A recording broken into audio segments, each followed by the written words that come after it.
Hello my fellow Aurors, this is your Aura Sly here, and welcome back to the Aura Division, a wizarding community of lore keepers, artifact discoveries, and dangerous curiosities. Tom Marvolo Riddle was described as a handsome, charming, and attractive young man in his early years.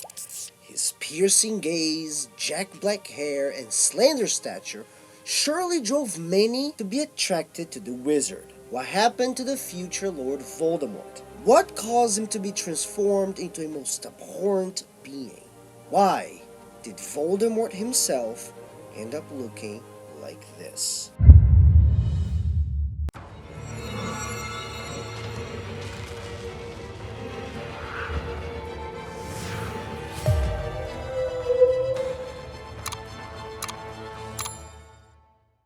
In order for us to learn the answer to this very question, we must first look back at Voldemort's younger years.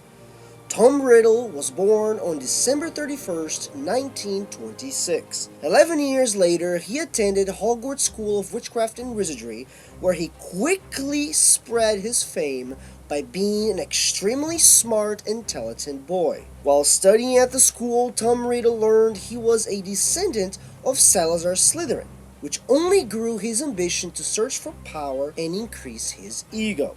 In 1942, when Tom Riddle was only 16 years old, he opened up the Chamber of Secrets, which resulted in the death of a Ravenclaw student, Elizabeth Myrtle Warren, currently known as the annoying and yet lovable Moaning Myrtle.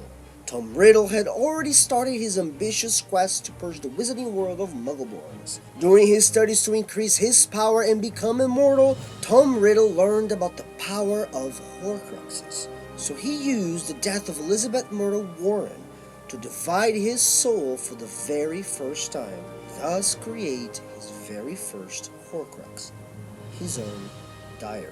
After succeeding creating his first Horcrux, Tom Riddle grew even more ambitious and decided to embark on a very dark path of becoming immortal through the use of these said Horcruxes. In later years, Tom Marvolo Riddle traveled back to Little Hangleton, where his father lived, in order to learn more about his past connections to Slytherin. Shortly after arriving in his father's house, Tom quickly realized that his father and his family were not wizards, thus severing this paternal connection to the noble Slytherin house, a thought Tom very proudly held up until this point. After learning this connection was on his mother's side, a major source of disappointment to Riddle, Tom angrily killed his father and his father's family that night. Then he went over to his mother's family's house nearby and altered the memory of his muggle-hating uncle, Morphin Gaunt.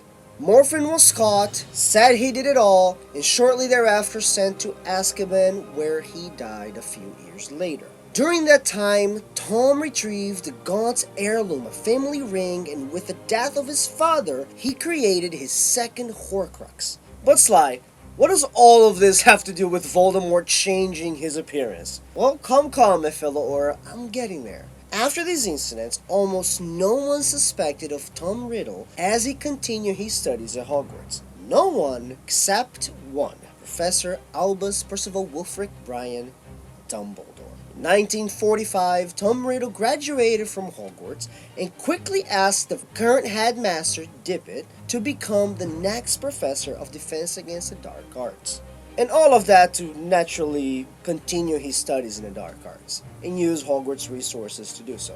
But after Headmaster Dippet consulted with his trusted friend and advisor, Professor Dumbledore, Headmaster Dippet decided to deny this fresh Hogwarts graduate the position under the pretense he was too young and needed more real-world experience regardless of how intelligent and astute he was.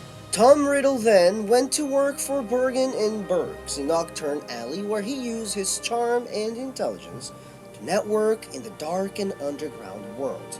It was during this time that Tom Riddle met the famous Hufflepuff heir, Hepzibah Smith, and gained her trust. He did so because Hepzibah Smith had possession of the locket of Salazar Slytherin himself and the cup of Hufflepuff, two extremely valuable items.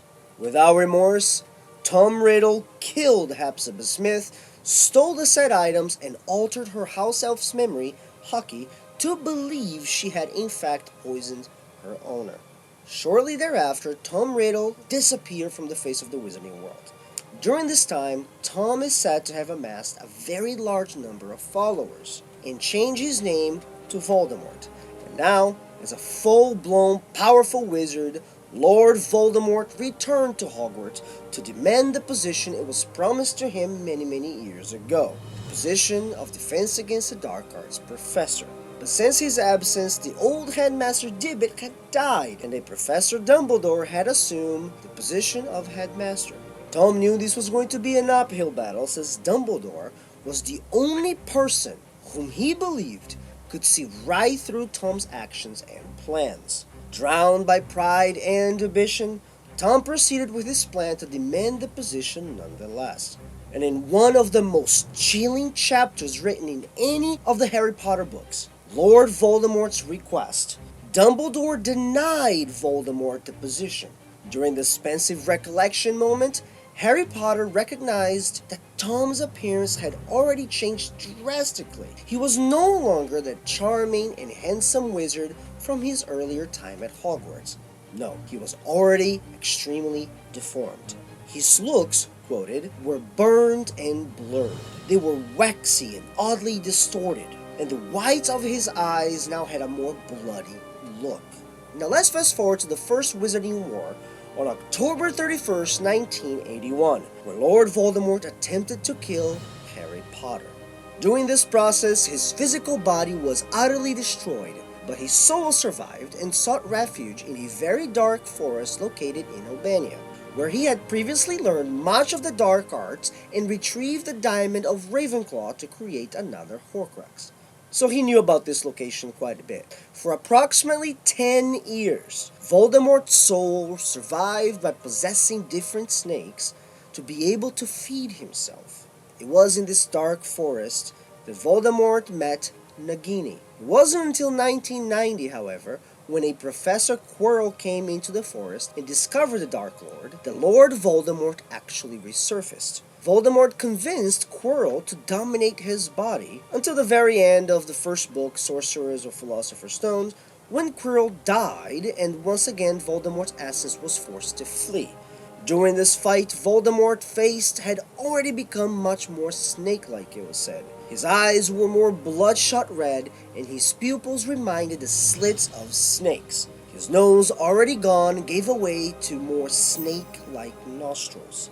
Now let's jump to 1994, after Wormtail escaped from Hogwarts. For an entire year, Wormtail, or Peter Pettigrew, retrieved the remainders of Lord Voldemort and started a plan to bring the Dark Lord back. During this time, Voldemort was being fed Nagini's poisons to survive. Yup, snake poison. Throughout this year, a Ministry's official, a Berta Jorkins, was kidnapped and killed. Voldemort used this skill to create his very last Horcrux into Nagini's body. Up to this point, Voldemort had created a total of 7 successful Horcruxes. So the demanding and disturbing process of splitting one's soul into 7 different pieces, while possessing and living as a snake for many years, made Voldemort to have that snake-like, abhorrent appearance we have grown to hate or love. In truth, the change of Tom Riddle's appearance depicts a really cool allegory about the consequences of making choices. Early on, Tom Riddle was a handsome and ambitious boy whose decline into the dark arts and evil deeds transformed his image to represent the bad result of going down that path, when even the most intelligent, the most charming, and most handsome could not win. And so this is it, my fellow Aurors. I hope you have all liked the video. And if you are enjoying the content, stop being a muggle and don't forget to like, subscribe, and stupefy the bell notification button to alert the ministry you want more content. A lot more content this way comes, my fellow Aurors, but until then, mischief managed.